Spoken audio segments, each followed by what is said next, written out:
Now, we were out in Denver last week covering the Democratic convention. There was a lot of celebrities, a lot of star power out there. Why do you think there's not as much of a celebrity presence here at this convention? It'd be crazy to do it. You'd be crazy to do it, and I just don't think that the creative community really identifies with the Republican Party too much. And so there's a few of us that do, and they're here. There's like 3 or 4 of us: John Voight, me, Robert Tommy. There's only 3 or 4 of us, but there's more and more coming out. Yeah. It's not a smart thing to do.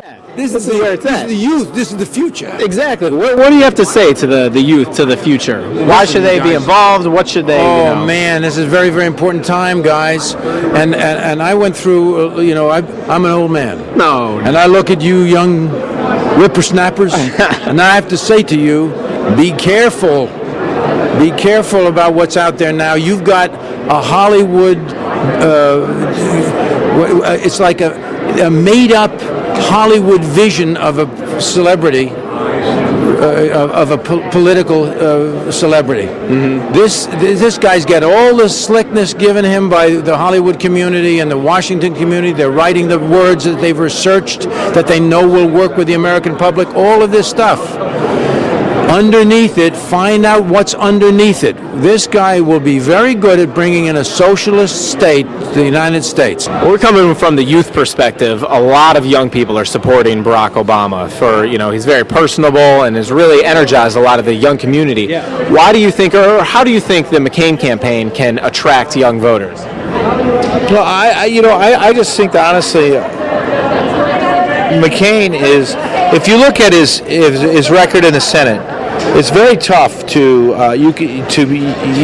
forced to become bipartisan. And, everything forces you into those 2 areas. This is one guy that's actually reached across the aisle and tried to really work with Democrats on a lot of different issues. So if young people should identify with that and trying to get along, and I think young people always want to get along, and they want people to work, and they want Washington to work. They want to have answers made, and I think John McCain's done that time and time again. If you look at his record, he's always been one to work with people on different issues, always been one to listen. He's a maverick. He's not a neocon, as people would say, as young people would say, a neocon like George Bush or anything. I don't think if you look at that, a lot of the campaigns now are just like it's the same thing as George Bush. That isn't. If you look closely at John McCain, it isn't. If you have to look closely, I would challenge any young person to look closely at the McCain ticket.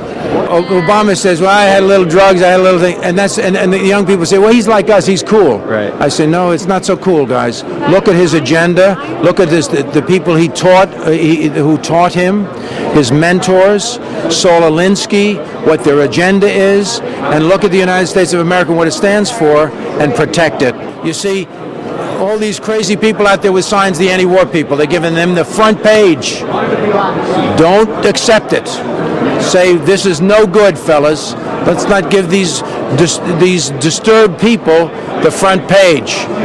There's great things going on. They should have been full of energy to support what the Republicans were trying to do in a nonpartisan way. There's been more nonpartisan talk from this convention than ever before in my lifetime. Wonderful. Embrace it. Put it on the front page. Talk about it. Nice. And so there's a danger out here that we have to all be aware of, and when we get a little information, share it with each other. Nice, thank you. Well, you made our front page. How about that? Perfect. There you go. That's all I wanted today. Good. Nice. The youth of America. Yeah. I know it's hard because I like Barack Obama. I went to the speech. I thought it was great. All my friends are like, it's a change and America's change, and I love it. I'm right around on board with it, but if I look at the issues and I look at the stuff and I look at this guy's record and I look at the dangerous situation over the Middle East and Russia went into Georgia, I look at, hey man, I think I want this guy at the top, only because that Russian situation's a difficult one. What are you going to do with that? And Israel's under all kinds of attacks all the time.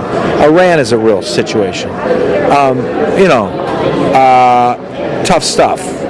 You know, you could get swept up in all the Barack stuff, and I love the guy. Give him 4 more years, and I'll do. You know, definitely. I just don't know if he's ready right now. I think he's a great speaker, smart guy, but is he really ready? You know, I think you're ready. I think maybe you should run. I mean, you know what you're talking about here. Oh, man, put my ticket on there, man. All right, now I'll do it. Tell the youth of America why they should vote for you. Vote for Kevin Farley.